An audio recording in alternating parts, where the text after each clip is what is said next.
Okay, this is me practicing my talk. Take one.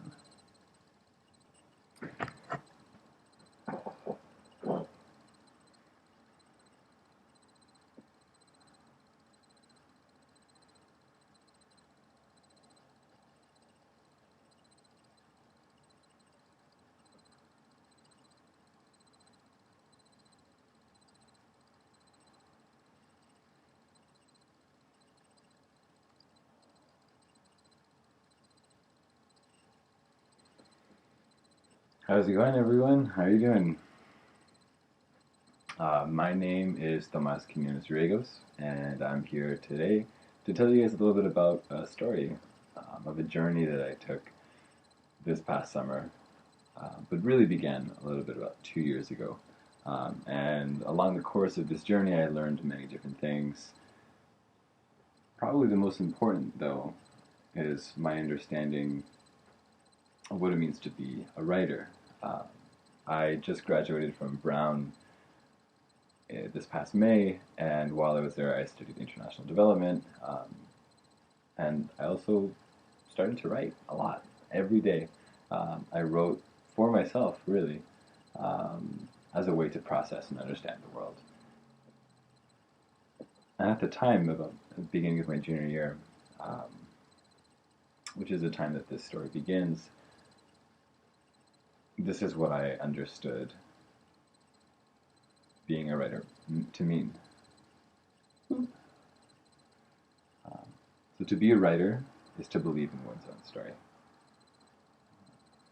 But before I get into the background of how I came to that understanding, I want to get a little bit of an understanding of who you guys are as an audience. So if you could please raise your hand if any of you have either seen or heard of Avatar: The Last Airbender or The Legend of Korra.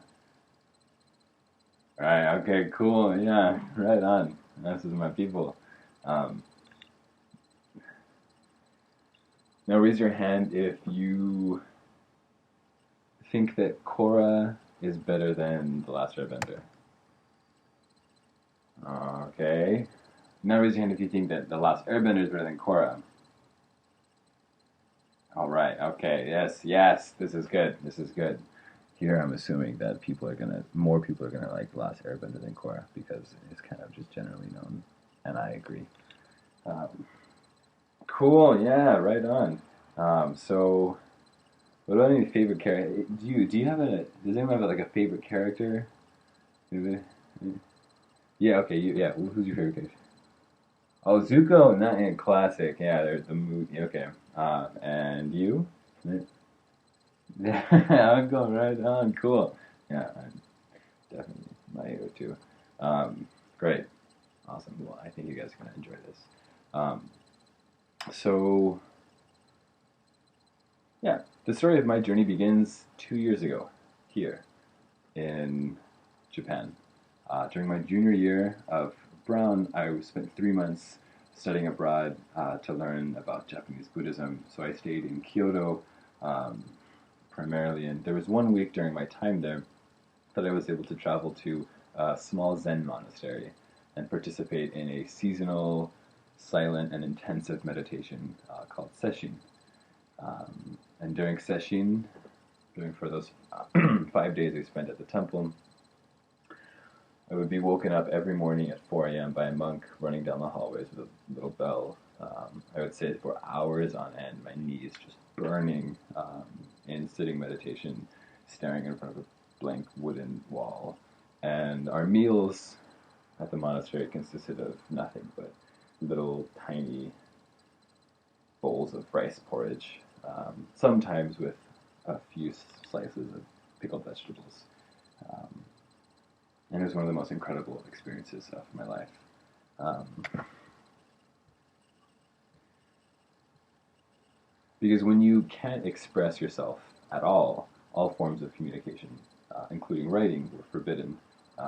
You have no choice but to turn inward, or at least you can. It's kind of like, or at least you have the option, and it's kind of like being inside of your house watching TV at night when all of a sudden the electricity goes out. You have the option. You have the option of just sitting there and waiting for the lights to come back on. Or you can take a few moments to let your eyes adjust to the darkness and step outside into the night, into what previously seemed hidden, and explore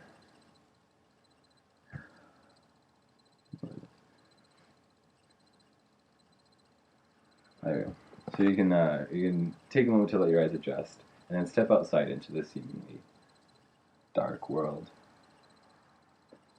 and explore just what is hiding out there, tucked away under the moonlight. So that's exactly what I did for 5 days. And quite frankly, what I found while exploring the moonlit spaces of myself cannot easily be expressed in words.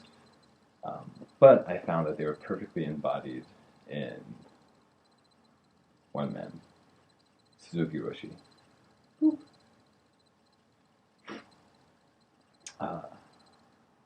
Suzuki Roshi is the head monk, or the head priest of the temple, and his father, before him, had been the head priest of that same temple.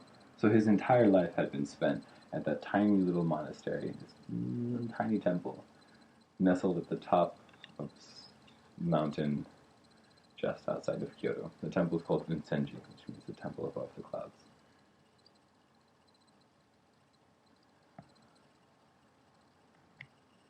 And honestly, that made perfect sense. On my last morning, after several hours of meditation, I was looking out of the front window to the tops of different mountains that you could see peeking above the cloud line, like islands in the sky. And standing at the edge of the temple complex, seemingly at the edge of the world, was Suzuki Roshi.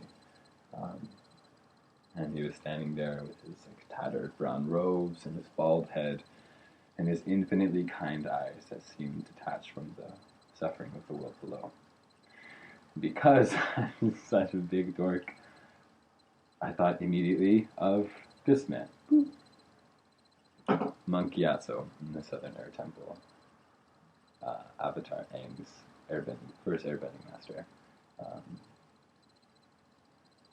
I thought of Monk Gyatso's tattered robes and bald head and infinitely kind eyes that were detached from the suffering of the world below.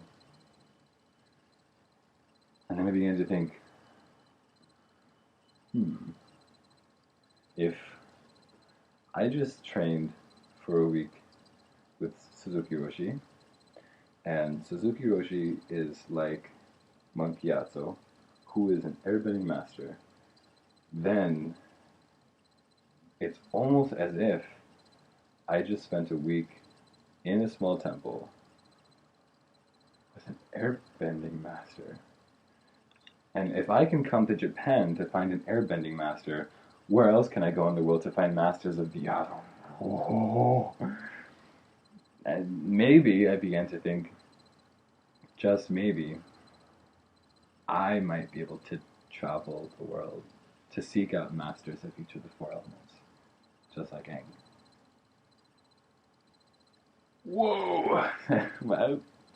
But I mean, let's be real. This idea is pretty far out there, and if no one does this, this is kind of ridiculous. But each time I tried to brush the idea away, it kept on coming back. Like trying to brush away a fly. And it just keeps coming back. So, one morning at the end of my junior year, I was seriously thinking about my life after graduation, and I found myself staring at the edge of my future like a diver peering down over the high dive. And I had two options. One option was to turn back and go down a set of prescribed steps to get to the safety and security of the ground below. The other option, however, was to look down one last time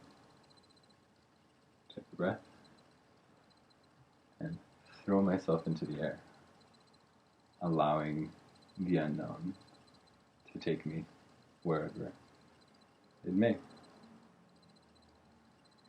And I decided to jump. I decided to believe in my own story. So that morning I picked up my phone and I called my friend Okizi.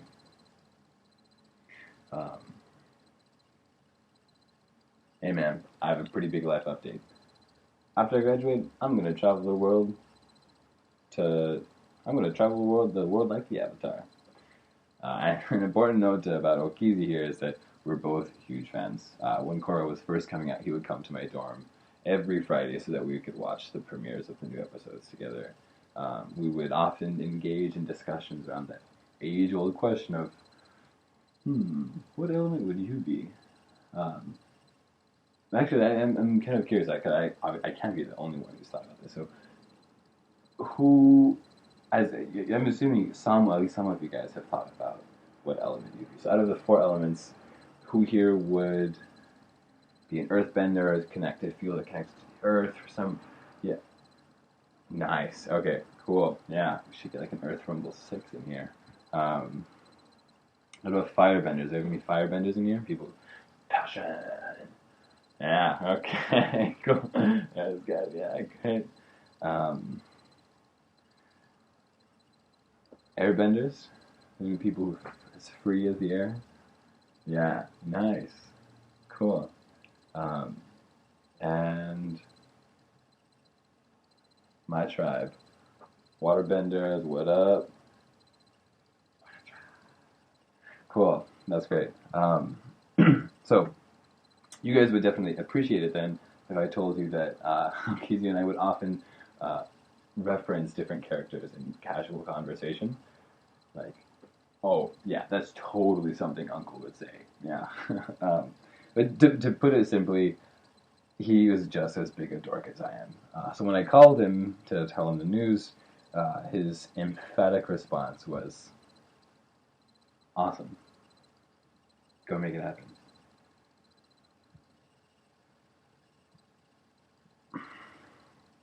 And honestly, guys, I can't stress just how important this was, because it was the first time that I had said the idea out loud. And by sharing my dream with Okizi, I was taking it out of myself and placing it into the world, like a seed. More importantly, however, I moved from asking the question of whether or not this was possible to how I was going to make it happen. How was I to asking how? How am I going to make this happen? How can I bring this into reality? And here's a little secret I've learned. Asking whether or not your ideas are possible is essentially asking for permission. But what I've found is that if it exists in your imagination, then that's all the permission you need. So feel free to start asking how.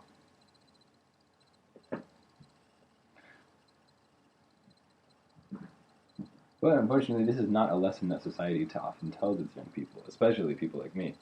Although my mom was born in the States, my dad came over illegally from Mexico when he was young and didn't get his citizenship until I was young.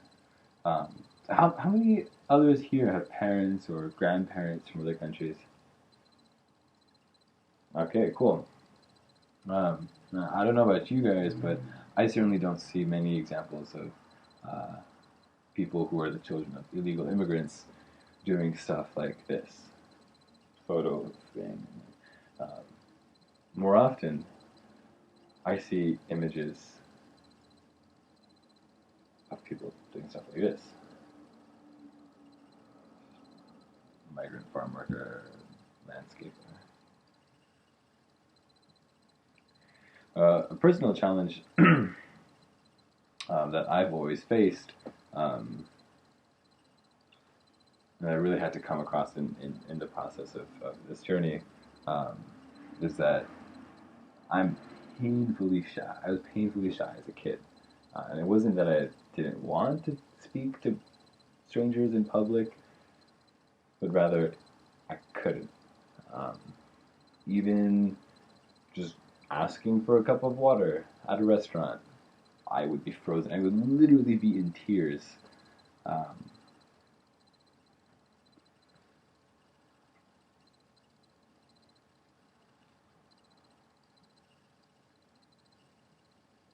I just didn't want to talk to strangers. I didn't want to put myself out there in any way. I shared this because it explains how terrifying it was to do what I did. Because my family never had any money, my dad's a high school teacher, and my mom stays home to take care of my youngest sister with Down syndrome. Um, I decided that one way I was going to answer the question of how and make this idea a reality was through a crowdfunding campaign, um, which entails, to my utter dismay, recording a video of yourself, articulating your hopes and aspirations, and then putting yourself out into the world for, if all goes well, thousands of people to see.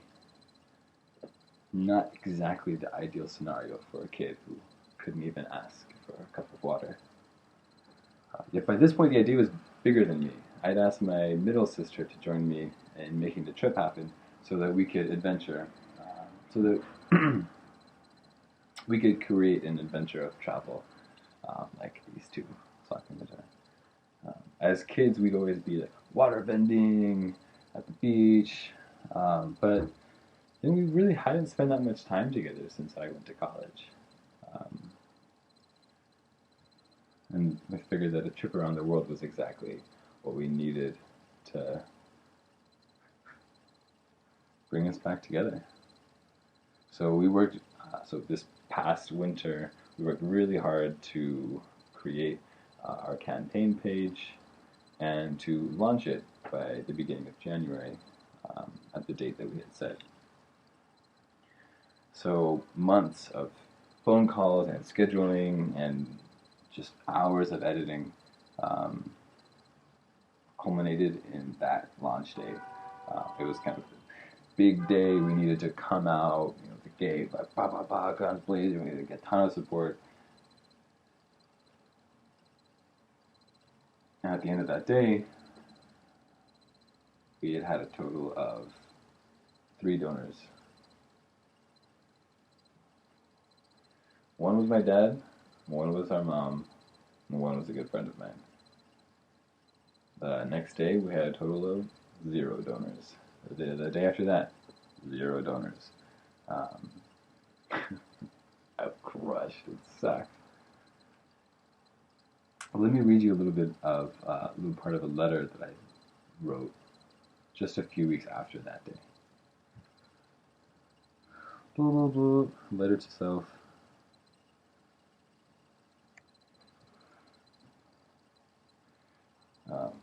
So to make a long story short, by the end of our ultimately successful campaign, I was sitting down in my living room with co-creator Brian Quinonez-Riegos. Obviously, a lot happened between the beginning and the end of the campaign, so I'll walk you through a few of the highlights. One of which began last fall, about a year ago, when I met an alumni from my university who works as a producer at Nickelodeon.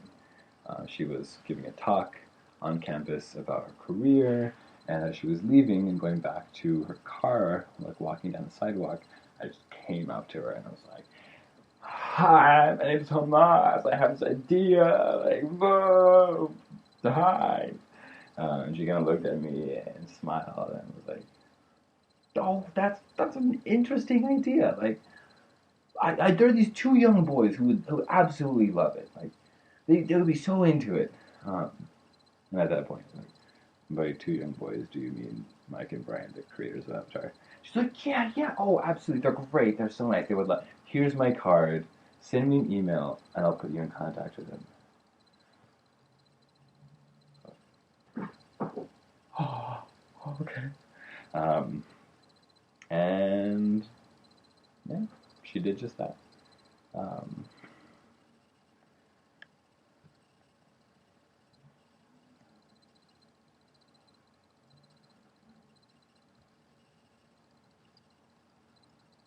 And that was it. That was the moment that made everything possible.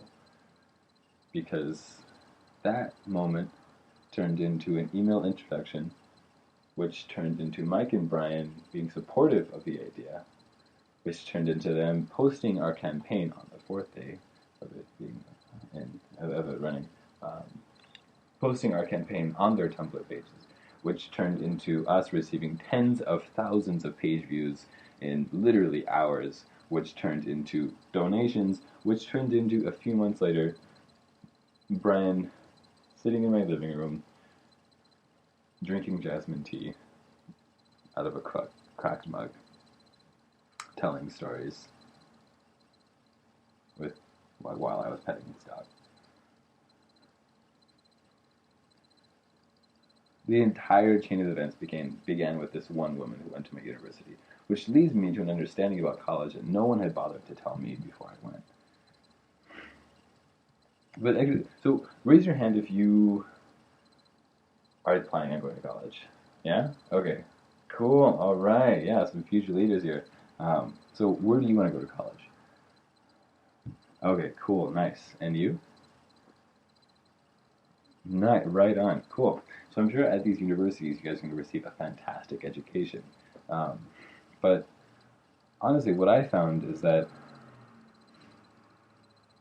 even more so than your coursework, the value of a college education comes in the form of who you meet and who you have access to.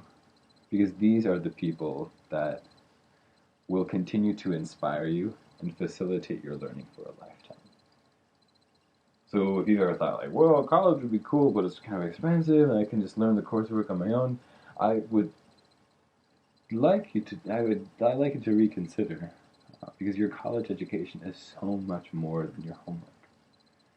It's about the people you meet who will open the doors for you to do things you otherwise would have thought impossible. Things like, oh, I don't know, this 1 minute video.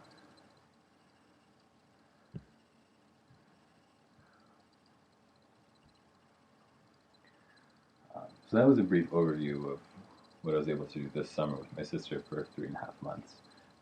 Just a couple days after my graduation, we hopped on a plane, went down to the Caribbean, and spent our time on a sailboat, learning Tai Chi from a master, and spending our days waking up in the middle of like the sparkling waters and being like, hey, where do you want to go today? How about that island? Okay, we just sail over, dock, get on the beach, and like work through the form, flowing like water. And then we flew back up to the northeast, stopped in New York, hopped over in Moscow, ended up in Delhi, and then spent a bit of time learning about fire at a couple yoga ashrams in North India. At one of them, we just kind of ended up showing up there, and we were exhausted and tired, and we really had no idea where we were.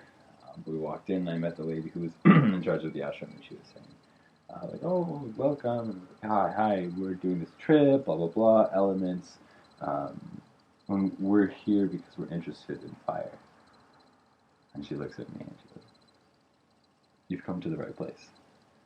And our life there was structured entirely around the flame. At 4 a.m. we would wake up and have a large fire ceremony called an arti. And as the sun rises, we'd be doing different meditations. Then as the sun would set, we would do the same thing, start a fire, have like a ceremony. And during the day, we would do different hatha yoga practices and learned about different ways of fire meditation. So fire literally was the rhythm of our life there. And from there, we hopped through Bangkok for a day and then up to Beijing, took a 20-hour train ride into the mountains of the heart of China, and ended up staying at the foot of the Wudang Mountain with the Taoist Kung Fu priest. And there we lived in a very highly rigorous lifestyle, doing 8 to 9 hours of Kung Fu a day, brutally humid, and very, very physically demanding. But there we also learned that the reason why there was such discipline is because the Taoists teach that discipline leads to experience. And experience leads to understanding. And understanding is the only path to wisdom.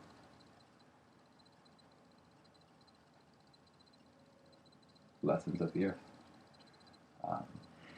And from there, we ended up flying to Tokyo and spent the rest of our time hitchhiking around the country and really just going wherever the wind, so to speak, would blow us. And that was our trip. Feel free to look at our website if you want to look at any more of the stories. My sister's a photographer, and obviously I'm a writer, so we would share like some pieces and photos and videos and stuff.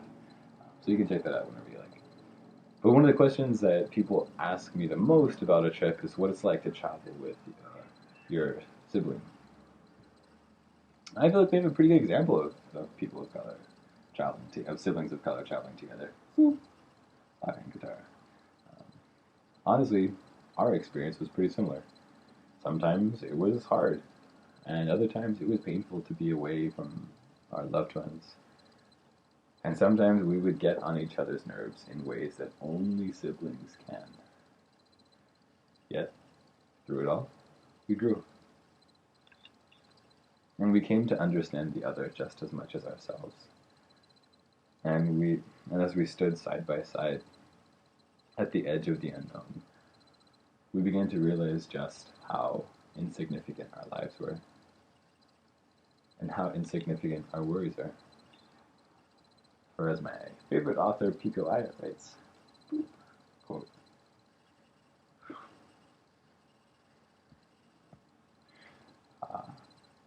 so why am I telling you these stories? You might be wondering. Why am I here? Well, I'm here because I want to encourage you. Because I want to encourage you to see yourself as a writer. And to open the blank pages of possibilities in the book of your life.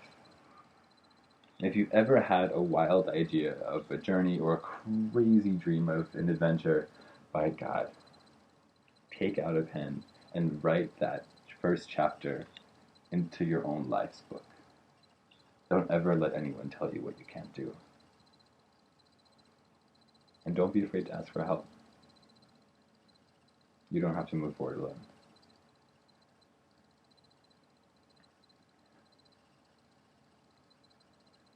No tree ever grew on its own. Every seed needs nourishment from the earth and the rain and the sun. So like a farmer grows a tree by planting it into the earth, grow your dreams by taking them out of yourself and offering them up to the world.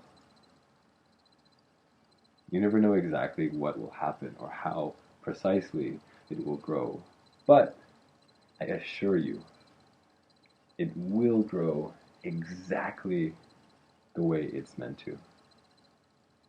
If, of course, you are willing to let it.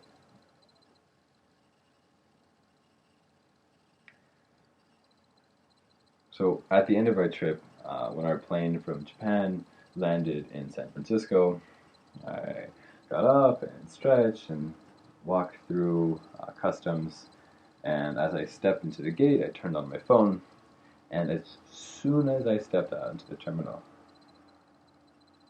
my phone started vibrating in my pocket. And I hadn't felt my phone vibrate for months. Someone was calling me. I hadn't been able to receive calls in so long.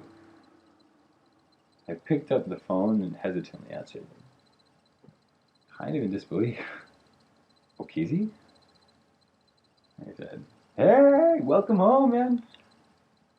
I'm like, "What? Okay, what? How did you know I got back? My plane literally just landed. I just turned on my phone. You're the first person I'm talking to." And he said, "Oh, really?" And he started laughing. And that's what he told me. I just had this strong feeling that said, Tomas is back. So I listened. I gave you a call. It must be our avatar connection then. Photo of the avatars. And at that point I was like, well, maybe it is.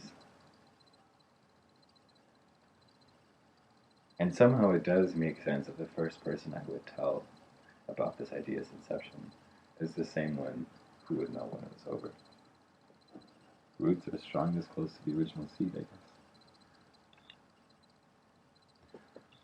So, after a journey completely around the world, what did I learn? Well, among other things, I learned a little bit more about what it means to be a writer. And now I believe that to be a writer is to believe in one's own story, just enough to share it with the world. Again, my name is Tomas, and this was my story. What's yours? Thank you very much.